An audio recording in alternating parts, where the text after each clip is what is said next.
नमस्कार। उत्तर प्रदेश में एक बड़ी सरकारी भर्ती का ऐलान हुआ है। ये मौका है होम गार्ड्स मुख्यालय में प्लाटून कमांडर और ब्लॉक ऑर्गेनाइजर जैसे शानदार पदों के लिए। तो चलिए इस भर्ती से जुड़ी हर एक जरूरी जानकारी को अच्छे से समझते हैं। तो देखिए, उत्तर प्रदेश सब ऑर्डिनेट सर्विसेज सिलेक्शन कमीशन यानी कि UPSSC ने एक बहुत बड़ी भर्ती निकाली है। ये भर्तियां हैं होम गार्ड्स मुख्यालय के लिए।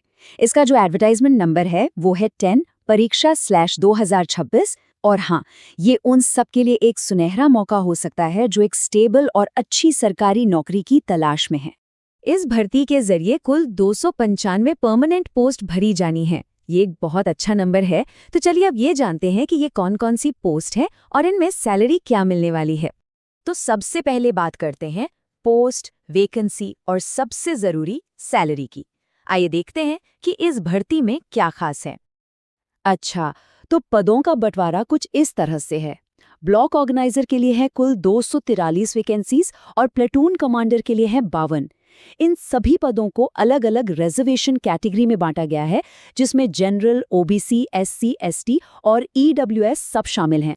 अगर ब्लॉक ऑर्गेनाइजर पद की बात करें तो इसके लिए लेवल 5 का पे स्केल है। मतलब सैलरी 29,200 रुपये से शुरू होकर 92,300 रुपये तक जाएगी। ये एक बहुत ही बढ़िया सैलरी पैकेज है। वहीं दूसरी तरफ प्लाटून कमांडर का पद लेवल 6 के पे स्केल के साथ आता है। इसकी सैलरी रेंज 35,400 रुपये से 1,12,400 रुपये तक है, जो इसे और भी ज्यादा आकर्षक बना देती है। सैलरी तो काफी अच्छी है, लेकिन सवाल ये है कि इन पदों के लिए अप्लाई कौन कर सकता है। चलिए अब जरा एलिजिबिलिटी क्राइटेरिया पर एक नजर डाल लेते हैं, ताकि पता चल सके कि कौन कौन इसके लिए पात्र है। तो क्वालिफिकेशन बहुत सीधी और साफ रखी गई हैं। किसी भी मान्यता प्राप्त यूनिवर्सिटी से ग्रेजुएशन की डिग्री होनी चाहिए, मतलब आप ग्रेजुएट होनी चाहिए। और सबसे ज़रूरी बात, UPSSC का जो PET 2025 है, उसमें एक वैलिड स्कोर कार्ड होना ही चाहिए। ये एकदम मैंडेटरी है। अब उम्र की बात करें तो कम से कम 21 साल और ज़्यादा से ज़्यादा 40 साल की उम्र होनी चाहिए। और हाँ, सरकारी नियमों के हिसाब से जो रिजर्व्ड कैटेगरीज हैं, उन्हें उम्र में छूट भी मिलेगी। इन पदों के लिए कुछ फिजिकल स्टैंडर्ड्स भी तय किए गए हैं। मेल और फीमेल कैंडिडेट्स के लिए हाइट और चेस्ट के कुछ खास मेजरमेंट हैं, जिन्हें पूरा करना बहुत ज़रूरी होगा।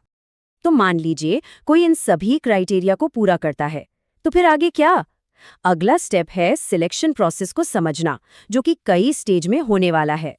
ये जो सिलेक्शन प्रोसेस है, ये कुल 5 स्टेजेस में बटा हुआ है।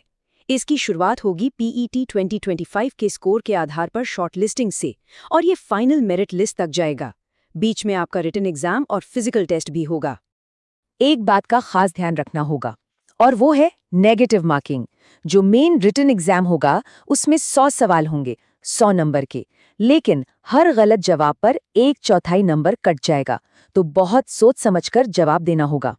अगला पड़ाव है फिजिकल एफिशिएंसी टेस्ट, जिसमें आपकी स्टैमिना को परखा जाएगा।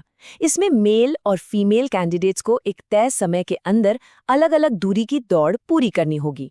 चलिए अब सबसे कान की जानकारी की तरफ बढ़ते हैं। अप्लाई कब और कैसे करना है। आइए सारी जरूरी तारीखों और एप्लीकेशन प्रोसेस को स्टेप बाय स्टेप समझते हैं। इन तारीखों को कहीं नोट कर लीजिए। ऑनलाइन एप्लीकेशन 16 जून 2026 से शुरू होंगे और 6 जुलाई 2026 तक चलेंगे। उसके बाद 13 जुलाई तक एप्लीकेशन में करेक्शन का मौका भी मिलेगा। और फीस की चिंता तो बिल्कुल मत कीजिए। जो ऑनलाइन प्रोसेसिंग फीस है वो सभी के लिए, चाहे कोई भी कैटेगरी हो, सिर्फ और सिर्फ 25 रुपये रखी गई है। जी हाँ, बस 25 रुपये। एप्लीकेशन प्रोसेस पूरी तरह से ऑनलाइन है। इसके लिए UPSSC की ऑफिशियल वेबसाइट पर जाना होगा। वहां अपने PET 2025 के रजिस्ट्रेशन डिटेल से लॉगिन करना है, जिसके बाद फॉर्म भरने और फीस जमा करने की प्रक्रिया आसानी से पूरी की जा सकती है।